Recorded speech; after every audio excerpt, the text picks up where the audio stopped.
대통령이라는 헌법기관사의 문제이고 국회의 탄핵소추 의결에 의하여 사인으로서의 대통령의 기본권이 침해되는 것이 아니라 국가기관으로서의 대통령의 권한행사가 정지되는 것이다.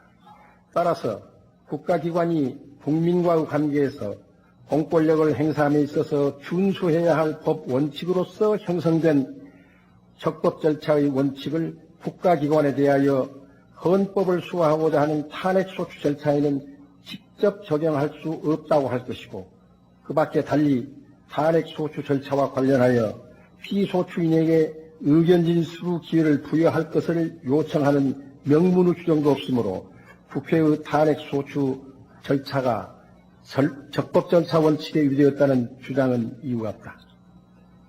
그 외에 탄핵소추가 부적법하다는 주장들은 모두 그 이유가 없다. 두 번째, 헌법 제65조의 탄핵심판 절차의 본질에 관해서 살펴본다. 헌법 제65조는 집행부와 사법부 고위공직자에 의한 헌법 위반이나 법률 위반에 대해서 탄핵소추 가능성을 규정함으로써 그들에 의한 헌법 위반을 경고하고 사전에 방지하는 기능을 하며 국민에 의하여 국가 권력을 위임받은 국가기관이 그 권한을 남용하여 헌법이나 법률에 위반하는 경우에는 다시 그 권한을 박탈하는 기능을 한다. 공직자가 직무 수행에 있어서 헌법에 위반한 경우 그에 대한 법적 책임을 추궁함으로써 헌법의 규범력을 확보하고자 하는 것이 바로 탄핵심판 절차의 목적과 기능인 것이다.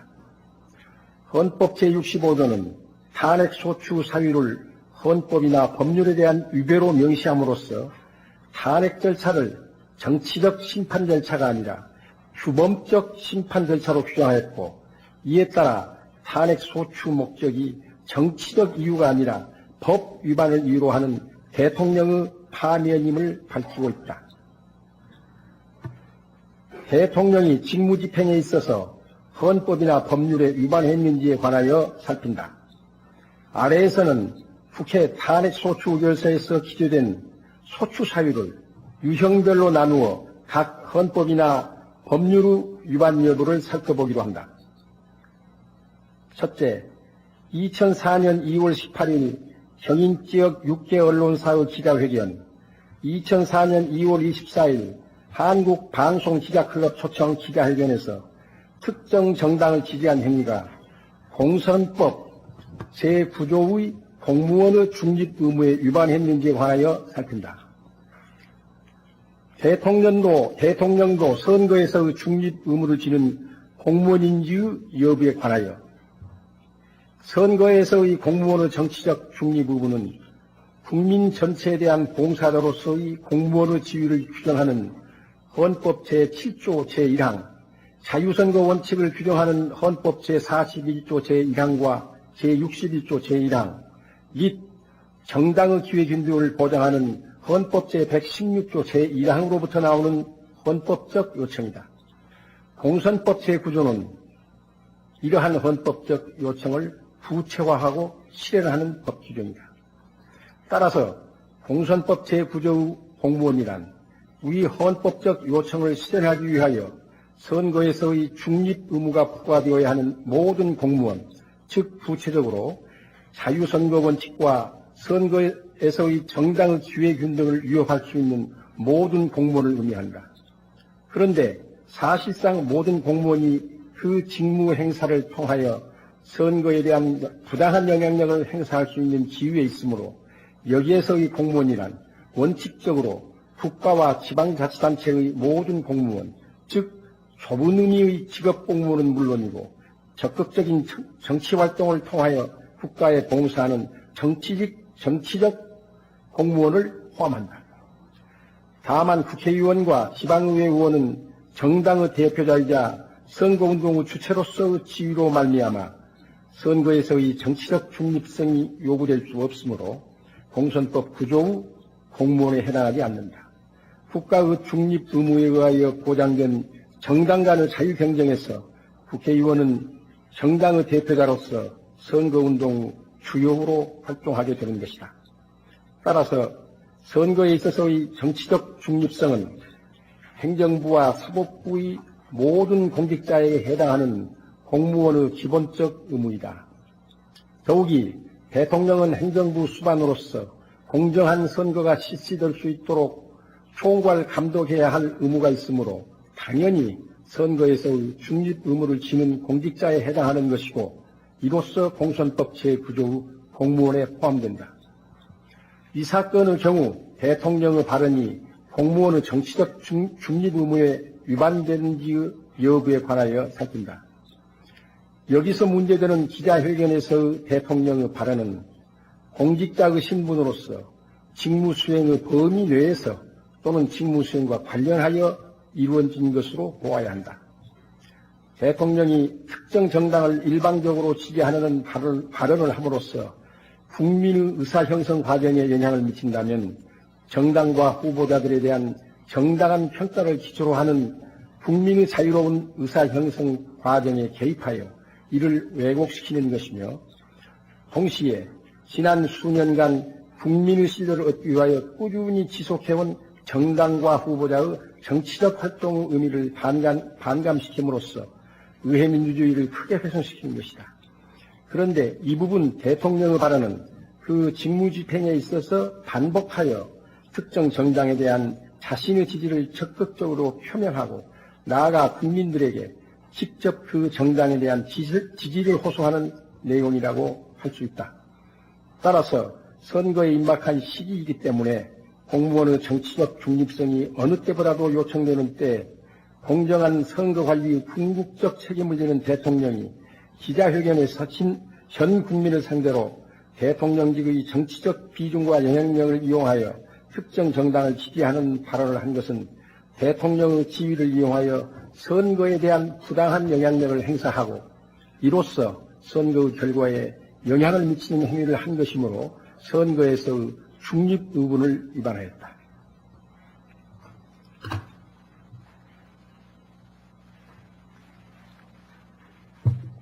다음, 공무원의 선거운동 금지를 규정하는 공선법 제60조 위반 여부. 공선법 제58조 제1항은 당선의 기준을 사용하여 선거운동의 개념을 정의함으로써 후보자를 특정할 수 있는지의 여부를 선거운동의 요건으로 삼고 있다. 그러나 이 사건의 발언이 이루어진 시기인 2004년 2월 18일과 2004년 2월 24일에는 아직 정당 후보자가 결정되지 아니하였으므로 후보자의 특정이 이루어지지 않은 상태에서 특정 정당에 대한 지지 발언을 한 것은 선거운동에 해당한다고 볼 수 없다. 뿐만 아니라 여기서 문제되는 대통령의 발언들은 기자회견에서 기자의 질문에 대한 답변의 형식으로 수동적이고 비계획적으로 행해진 점을 감안한다면 대통령의 발언에 선거운동을 향한 능동적 요소와 계획적 요소를 인정할 수 없고 이에 따라 선거운동의 성격을 인정할 정도로 상당한 목적의사가 있었다고 볼 수 없다. 그렇다면 피청구인의 발언이 특정 후보자나 특정 가능한 후보자들을 당선 또는 낙선시킬 의도로 능동적 계획적으로 선거운동을 한 것으로는 보기 어렵다.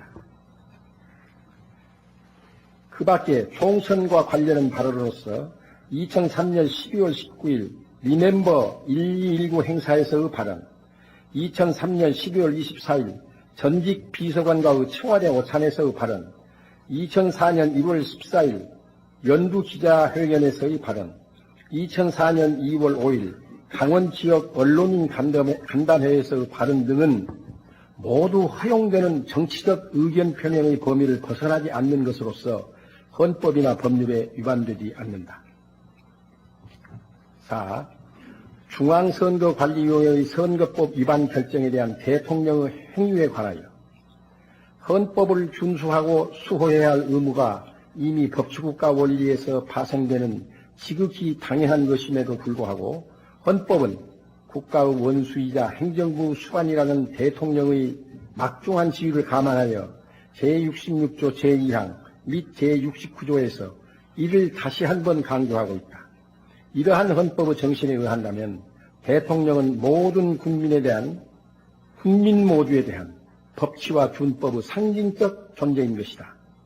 청와대 홍보수석이 발표한 내용은 그 취지에 있어서 중앙선거관리위원회의 결정에 대하여 유감을 표명하면서 현행 선거법을 관권선거 시대의 유물이란 뜻으로 폄하한 것이라 볼 수 있다. 그러나 대통령이 현행법을 관권선거 시대의 유물로 폄하하고 법률의 합헌성과 정당성에 대하여 대통령의 지위에서 공개적으로 의문을 제기하는 것은 헌법과 법률을 준수해야 할 의무와 부합하지 않는다.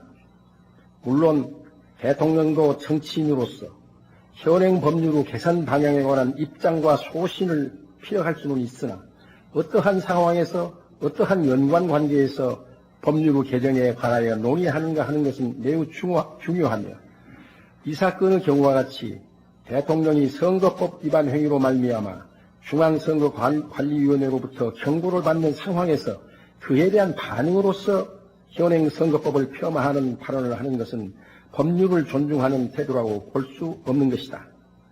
모든 공직자의 모범이 되어야 하는 대통령의 이러한 언행은 법률을 존중하고 준수해야 하는 다른 공직자의 의식에 중대한 영향을 미치고 나아가 국민 전반의 준법 정신을 저해하는 효과를 가져오는 등 법치국가의 실현에 있어서 매우 부정적인 영향을 미칠 수 있다. 결론적으로 대통령이 국민 앞에서 현행법의 정당성과 규범력을 문제 삼는 행위는 법치국가의 정신에 반하는 것이다. 헌법을 수호해야 할 의무를 위반한 것이다. 5. 2003년 10월 13일 재신임 국민투표를 제안한 행위에 관하여 헌법 제72조는 대통령은 필요하다고 인정할 때에는 외교, 국방, 통일, 기타 국가 안위에 관한 주요 정책을 국민투표에 붙일 수 있다고 규정하여 대통령에게 국민투표 부의권을 부여하고 있다. 국민투표는 직접민주주의를 실현하기 위한 수단으로서 사안에 대한 결정, 즉 특정한 국가정책이나 법안을 그 대상으로 한다.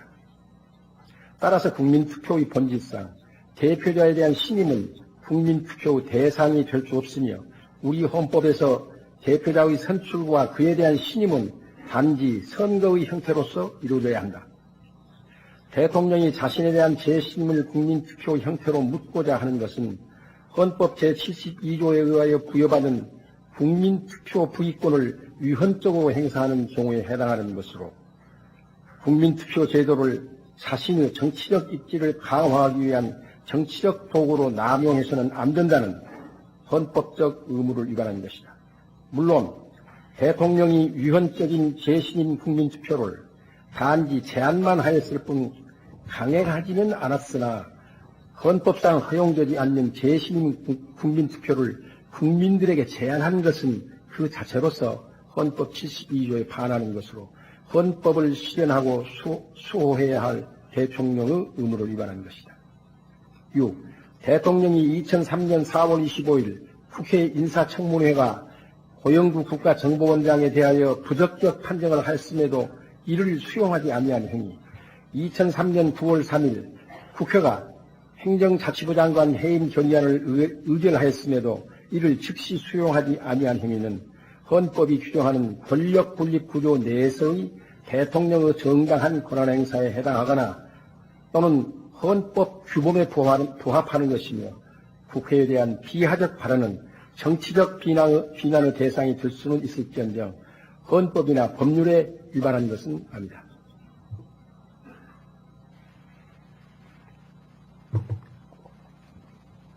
7. 대통령 측근의 권력형 부정부패에 관하여 헌법 제65조 제1항은 대통령이 그 직무집행에 있어서라고 하여 탄핵사유 요건을 직무집행으로 한정하고 있으므로 위 규정의 해석상 대통령의 지위를 보유하고 있는 상태에서 범한 법 위반 행위만이 소추사유가 될 수 있다. 써낸문 및 대선 캠프 관련 불법 정치자금 수수 등에 관하여 이 부분 소추사유들은 피청구인이 2003년 2월 25일 대통령으로 취임하기 전에 일어난 사실에 바탕을 두고 있는 것이어서 대통령으로서의 직무 집행과 무관함이 명백하므로 나아가서 피청구인이 그러한 불법자금 수수 등에 관여한 사실이 있는지 여부를 살필 것 없이 탄핵사유에 해당하지 않는다. 측근 비리에 관하여 이 부분 소추 사유 중 피청구인이 대통령으로 취임한 후에 일어난 사실에 바탕을 두고 있는 것은 최도술이 청와대 총무비서관으로 재직하는 동안 삼성 등으로부터 4억 700만 원을 수수하였다는 부분, 안희정이 2003년 3월부터 같은 해 8월까지 10억 원의 불법 자금을 수수하였다는 부분 및 여택수, 양길승에 관한 부분이다. 그러나 이 사건 변론 절차에서 현출된 모든 증거에 의하더라도 피청구인이 위 최도술 등의 불법 자금 수수 등의 행위를 지시, 방조하였다거나 기타 불법적으로 관여하였다는 사실이 인정되지 않으므로 이를 전제로 한 이 부분 소추 사유는 이유가 없다. 8. 불성실한 직책 수행과 경솔한 국정 운영으로 인한 전국의 혼란 및 경제 파탄 부분에 관하여 헌법 제69조는 대통령의 취임 선서 의무를 규정하면서 대통령으로서 직책의 성실히 수행할 의무를 언급하고 있다. 비록 대통령의 성실한 직책 수행 의무는 헌법적 의무에 해당하나 헌법을 수호해야 할 의무와는 달리 규범적으로 그 이행이 관철될 수 있는 성격의 의무가 아니므로 원칙적으로 사법적 판단의 대상이 될 수 없다고 할 것이다. 헌법 제65조 제1항은 탄핵 사유를 헌법이나 법률에 위배한 대로 제한하고 있고 헌법재판소의 탄핵 심판 절차는 법적인 관점에서 단지 탄핵 사유 전부만을 판단하는 것이므로 이 사건에서 청구인이 주장하는 바와 같은 정치적 무능력이나 정책 결정 상의 잘못 등 직책 수행의 성실 여부는 그 자체로서 소추 사유가 될 수 없어 탄핵 심판 절차의 판단 대상이 되지 아니한다. 9. 결론적으로 법 위반이 인정되는 대통령의 행위는 대통령의 2004년 2월 18일 경인 지역 6개 언론사와의 기자회견에서의 발언, 2004년 2월 24일 한국방송기자클럽 초청 대통령 기자회견에서의 발언들은 공선법 제9조 공무원의 중립 의무에 위반하였다. 2004년 3월 4일 중앙선거관리위원회 선거법 위반 결정에 대한 대통령의 행위는 법치국가 이념에 위반되어 대통령의 헌법 수호 의무에 위반하였고, 또 2003년 10월 13일 대통령의 재심 국민투표 제한 행위는 헌법 72조에 반하는 것으로 헌법 수호 의무에 위반하였다.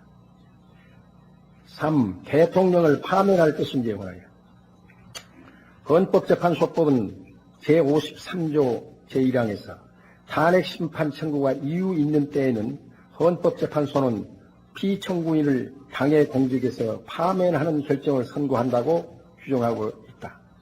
이 규정은 헌법 제65조 제1항의 탄핵 사유가 인정되는 모든 경우에 자동적으로 파면 결정을 하도록 규정하고 있는 것으로 물리적으로 해석할 수 있으나 직무행위로 인한 모든 사소한 법 위반을 이유로 파면을 해야 한다면 이는 피청구인의 책임에 상응하는 헌법적 징벌의 요청, 즉 법익 형량의 원칙에 위반된다. 따라서 헌법재판소법 제53조 1항의 탄핵 심판 청구가 이유 있는 때란 모든 법 위반의 경우가 아니라 단지 공직자의 파면을 정당화할 정도로 중대한 법 위반의 경우를 말한다.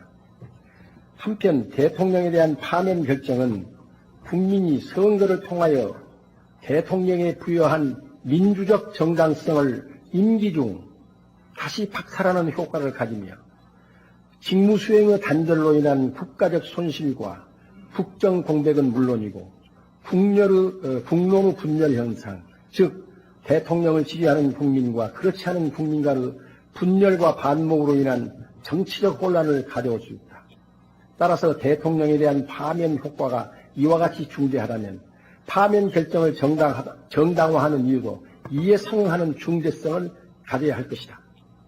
대통령을 파면할 정도로 중대한 법 위반이 어떠한 것인지에 관하여 일반적으로 규정하는 것은 매우 어려운 일이나 대통령의 직을 유지하는 것이 더 이상 헌법 수호의 관점에서 용납될 수 없거나 대통령이 국민의 신임을 배신하여 국정을 담당한 자격을 상실한 경우에 한하여 대통령에 대한 파면 결정은 정당화되는 것이다. 그런데 이 사건에서 인정되는 대통령의 법 위반이 헌법 질서에 미치는 효과를 종합하여 본다면 대통령의 구체적인 법 위반 행위에 있어서 헌법 질서에 역행하고자 하는 적극적인 의사를 인정할 수 없으므로 자유민주적 기본 질서에 대한 위협으로 평가될 수 없다. 따라서 파면 결정을 통하여 헌법을 수호하고 손상된 헌법 질서를 다시 회복하는 것이 요청될 정도로 대통령의 법 위반 행위가 헌법 수호 관점에서 중대한 의미를 가진다고 볼 수 없고 또한 대통령에게 부여한 국민의 신임을 임기 중 다시 박탈해야 할 정도로 국민의 신임을 저버린 경우에 해당한다고 볼 수 없으므로 대통령에 대한 파면 결정을 정당화하는 사유가 존재하지 않는다. 마지막으로 대통령의 권한과 정치적 권한은 헌법에 의하여 부여받은 것이며 헌법을 경시하는 대통령은 스스로 자신의 권한과 권위를 부정하고 파괴하는 것이다. 특히 짧은 민주정치의 역사 속에서 국민의 헌법의식이 이제야 비로소 싹트기 시작하였고 헌법을 존중하는 자세가 아직 국민의 일반의식에 확고히 자리를 잡지 못한 오늘의 상황에서 헌법을 수호하고자 하는 대통령의 확고한 태도가 얼마나 중요한지 하는 것은 아무리 강조해도 지나치지 않는다. 대통령은 법치와 준법의 상징적 존재로서 스스로가 헌법과 법률을 존중하고 준수해야 함은 물론이고 다른 국가기관이나 일반 국민의 위헌적 또는 위법적 행위에 대하여 단호하게 나섬으로써 법치국가를 실현하고 궁극적으로 자유민주적 기본 질서를 수호하기 위하여 최선의 노력을 기울여야 한다. 결론, 이 심판 청구는 법정 의견 이외에 탄핵 결정에 필요한 재판관의 정족수에 이르지 못하였으므로 이를 기각하기로 하여 주문과 같이 결정한다. 주문, 이 사건의 심판 청구를 기각한다. 헌법재판소법 제34조 제1항에 의하면 헌법재판소 평의는 공개하지 아니하도록 규정되어 있다. 그러므로 개별 재판관의 의견을 결정문에 표시하기 위해서는 이와 같은 평의의 비밀에 대해 예외를 인정하는 특별규정이 있어야만 가능한데 탄핵 심판에 관해서는 평의의 비밀에 대한 예외를 인정하는 법률 규정이 없다. 따라서 이 탄핵 심판에 관해서도 재판관이 개개인의 개별적 의견 및 그 의견의 수 등을 결정문에 표시할 수 없다고 할 것이다. 그러나 이와 같은 견해에 대해서 동법 제36조 3항은 탄핵 심판에 있어서 의견을 표시할지 여부를 관여한 재판관의 재량 판단에 맡기는 의미로 해석하여야 할 것이고 평의의 비밀은 평의의 결과는 공개할 수 있고 그 과정만을 비공개로 하여야 한다고 해석된다. 따라서 반대 의견을 표시할 수 있다라는 재판관의 견해가 있었습니다. 이상으로 이 사건 탄핵 사건의 선고를 마치겠습니다.